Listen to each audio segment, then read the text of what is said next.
A racist Karen thought she could harass a black man because of his skin color. Little did she know, her life was about to change forever.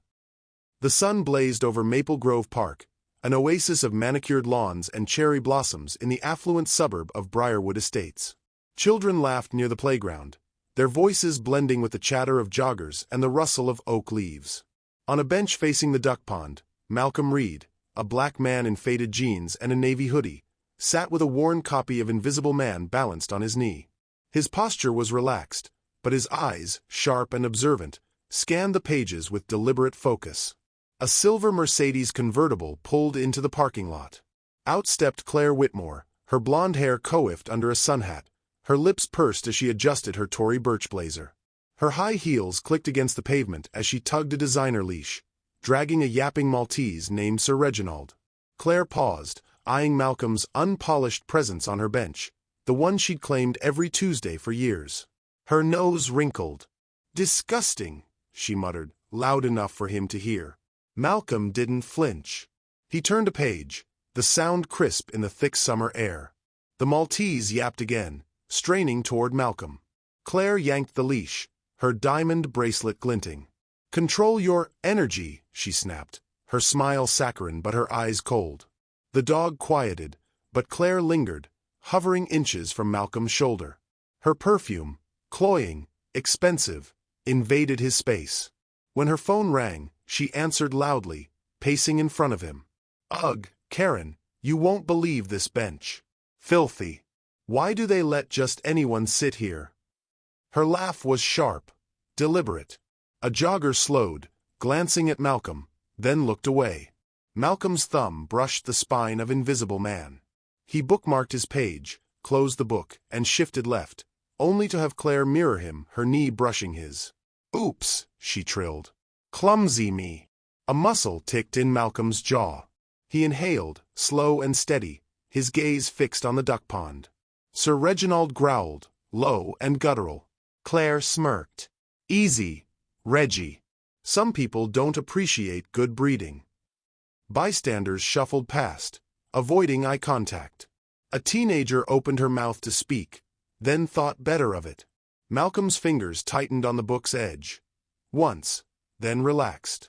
Claire's smirk widened. She planted herself directly in front of Malcolm, blocking his view of the pond. "Hoodie in the park on a Tuesday? Unemployed, I assume? Or do your kind just not care about standards?" Her laugh was sharp, performative. A man walking a golden retriever slowed, frowned, then kept walking. Malcolm's thumb traced the frayed edge of his book. "Standards," he repeated, his voice low, unreadable. "You know." Claire gestured at his jeans. Asterisk, "people like you. Always lurking." Her tone dripped with faux concern. "This neighborhood's changed so much. Thank God my husband's on the city council. Someone's got to protect property values." A jogger nearby winced but said nothing. Claire leaned closer, her voice a venomous whisper. "Bet you're loving the free bench. Welfare must cover that, right?" Malcolm's eyes flickered to hers, dark and unflinching. For a heartbeat, Claire faltered, then rallied. "What? No witty comeback? Can't handle?" He stood abruptly, towering over her. The movement was unhurried, controlled. Claire stumbled back, clutching Sir Reginald's leash. The dog whimpered. "Ma'am," Malcolm said quietly, "if you have a problem with this bench, I suggest you take it up with the city." Claire's face flushed. "You don't tell me." "I just did." A teenager nearby gasped. Claire's mouth snapped shut. For the first time, doubt flickered in her eyes, but she masked it with a brittle smile. "We'll see about that." Claire's lip curled. "What's the matter?" "Nothing to say." She kicked her heel against the bench. Thunk, inches from Malcolm's foot. "Cat got your tongue, or is this just how your people behave?" The park seemed to hold its breath. Malcolm's hands clenched into fists, then stilled. "You love playing the victim, don't you?" Claire hissed, leaning in. "Always so. Quiet. Like you're better than us." Malcolm stood, his height forcing her to crane her neck. Sir Reginald whined. Claire's bravado wavered, but she shoved Malcolm's book into the dirt. "Learn to read, huh?" She laughed, shrill and unsteady. A jogger froze mid-stride. A mother with a stroller turned away. Malcolm's gaze dropped to the book. Invisible Man splayed face down in the grass. His jaw tightened. "You're in my seat," Claire spat, grabbing his arm. "Move." Malcolm didn't flinch. Slowly, he peeled Claire's fingers from his arm. Her grip went limp. "Ma'am," he said, voice like iron wrapped in velvet, "you've mistaken this park for your living room." Claire's laugh died. Malcolm stepped forward, his shadow eclipsing her. "You see a seat. I see a community. You see a problem." He gestured to his hoodie, his skin. "I see a citizen. But let's talk about what you see." A patrol car pulled into the lot. Claire's head whipped toward it, then back to Malcolm, now holding a badge. Police Chief Malcolm Reed. His tone was quiet, lethal. "And you, Ms. Whitmore, just assaulted an officer." Claire's face drained of color. The joggers froze. Sir Reginald whimpered. Two officers approached, hands on holsters. "Chief!" One barked, saluting. Claire's mouth opened, closed. "Why you?" "Arrest her," Malcolm said softly. "Charges?" "Assault. Disorderly conduct." "Let's start there." The officers moved swiftly, cuffs glinting in the sun. Claire staggered back, her hat askew. "Why you can't do this? Do you know who I am?" "A citizen," Malcolm replied, "who failed another citizen." "My husband." "Will be informed," Malcolm cut in, "after you're processed." Claire's protests dissolved into sobs as the cuffs clicked shut. "I didn't. It was a joke. You're overreacting." Malcolm knelt, leveling his gaze at her. "Power isn't a title, Ms. Whitmore. It's how you treat the least of us. Today." He gestured to the crowd, now filming silently. "You failed." A teenager stepped forward, trembling. "Sir, I saw everything. She's always—" "Thank you," Malcolm said gently. "Your statement will matter." Claire's face crumpled.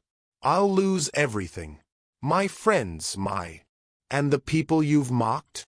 Malcolm stood, brushing grass from his hoodie. "What did they lose?" The officers led her to the patrol car. Sir Reginald whined, leash trailing in the dirt. As the car pulled away, a woman approached Malcolm. "Chief, thank you." Others nodded, murmuring. Malcolm picked up Invisible Man, wiping the cover. "Community is dignity," he said softly, words that would later echo far beyond the park. The patrol car door slammed. Claire's mascara-streaked face pressed against the window as the crowd filmed her humiliation. Malcolm turned to the gathering bystanders, his voice steady. "This isn't about her," he said, holding up Invisible Man. "It's about what we tolerate. Every insult, every assumption, it's violence. And violence," he paused, glancing at the teens now nodding fiercely, "requires accountability." Claire's sobs echoed. "I'll lose my husband. My friends. Your privilege." Malcolm raised a brow. "Good. Maybe next time, you'll see the person, not the stereotype." The teenager from earlier stepped forward, phone in hand. "I recorded everything. She's done this before. To the gardener, the mailman, even the ice cream truck guy." Malcolm smiled faintly. "Then today, we start fixing that." As the car drove off, a man in a suit rushed over. Mayor Thompson, red-faced. "Chief Reed, I had no idea. Claire's husband will support justice," Malcolm cut in. "Or I'll have words with the council." The mayor paled. Of course. Malcolm sat, reopening his book. The park buzzed, not with fear, but resolve. 3 months later, the bench bore a bronze plaque. "Community is dignity." Dedicated to Chief Malcolm Reed. Malcolm sat there now, reading the warmth of other suns. A group of teens laughed nearby, snapping photos with him. "Thanks, Chief," they chorused. Across town, Claire Whitmore scrubbed floors at Hope Shelter, her Gucci loafers replaced by Crocs. A local news crew filmed her serving soup. "I learned to see," she stammered, voice breaking. "Not just here, but everywhere. People aren't obstacles." The reporter pressed. "What changed you?" Claire glanced at the camera, shamefaced. "A man who refused to be invisible." At the park, Malcolm closed his book. A black boy hesitated, then sat beside him. "My mom says you're a hero." Malcolm chuckled. "Nah, just a man who believes in benches." The boy frowned. "Benches? Yeah, places where everyone belongs." As the sun set, the plaque glinted. The park hummed, not with mockery, but murmurs of "Thank you, Chief." Malcolm smiled. Have you ever been in a situation where someone tried to mistreat you or take advantage of you? Let's talk about it. Share your experiences and how you dealt with the situation in the comments. If you enjoyed this and want more content on inspiring Black stories channel like this, please like, subscribe, and hit the notification bell. Thanks for watching, and remember, your strength is greater than you think.